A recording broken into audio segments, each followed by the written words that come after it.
I want to tell you the story of two Americas. The America that Donald Trump lives in and the America everybody else lives in. At Trump University, we teach success. That's what it's all about, success. It's going to happen to you. That was Donald Trump's pitch for Trump University 2 decades ago.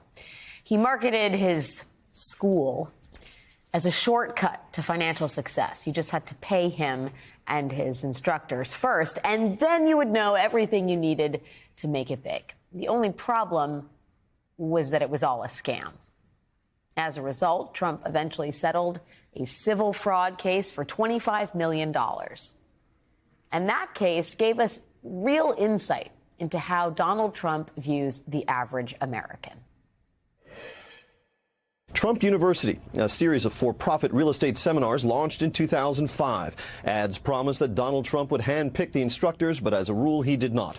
A set of playbooks for the sales team coached them on how to market the courses, even to single mothers with 3 children who, quote, may need money for food.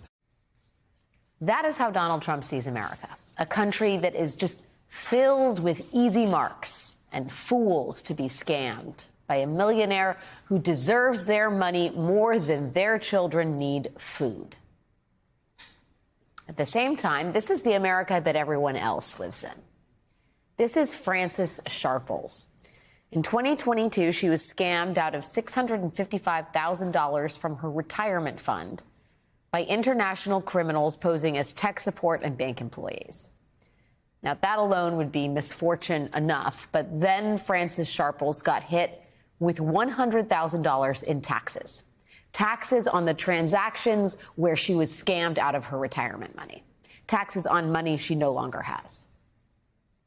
Now, if that shocks you, it is because that IRS policy is relatively new.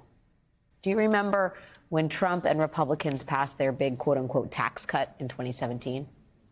The main thing that bill actually did was cut taxes for corporations and the ultra-wealthy.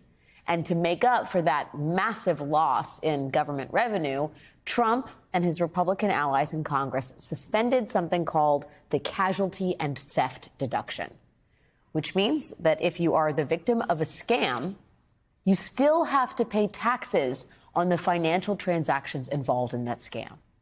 And that is how Frances Sharples ended up footing the bill for all those ultra-wealthy corporate tax cuts after she lost her retirement money. Now, Democrats in Congress just introduced a bill yesterday trying to bring back the casualty and theft deduction to let people like Frances Sharples amend her previous tax filings and get refunds. But right now, this is still the America that most Americans live in. They pay taxes on scams because Trump and Republicans made them. Meanwhile, Donald Trump was in court today arguing that he should not have to pay back ill-gotten gains from fraud. New York Attorney General Letitia James alleges that Trump made hundreds of millions of dollars in profits from fraudulently inflating the value of his businesses and properties to get loans with more favorable terms he could not have gotten without lying. And not only does Donald Trump think he shouldn't have to pay back the money that he made from those lies, he thinks he deserves damages for even being on trial in the first place. This was a political witch hunt for election interference, but also for getting somebody elected because you wanted to get the publicity. It's a disgrace, and they should pay me damages. That's the way it should be. They should be paying me damages. So here is Mr. Trump's version of justice in America. If you're the victim of a scam, too bad. You still have to pay taxes on the money that was stolen from you.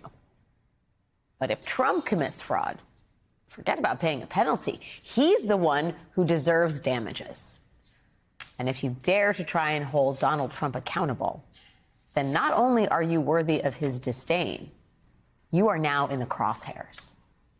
Today in court, Trump lashed out at the judge overseeing this case, Judge Arthur Engoron. In a 6-minute rant, Trump said that what was happening in the courtroom was a fraud and that Judge Engoron had his own agenda. Trump lashing out at a judge would be bad any day. But today started with the Nassau County bomb squad rushing to Judge Engoron's house. Someone had called in a bomb threat. Now, there wasn't actually a bomb in Judge Engoron's home. That is what's happening here is known as swatting, calling in a fake crime to elicit a massive police response in order to scare someone. You might remember that the same thing just happened to the judge overseeing Trump's federal election interference case. Police and fire trucks swarmed her house on Sunday night after someone called in a fake shooting. Someone tried to do the very same thing to special counsel Jack Smith on Christmas Day. But still, Donald Trump lashes out at all of them. He vilifies them, and he believes that he is above the law. He is not. In today's case, the Attorney General, Letitia James, is calling for Donald Trump and his business to pay a $370 million fine so that he doesn't keep any of the profit from his fraud. At the end of the day, the point is simple.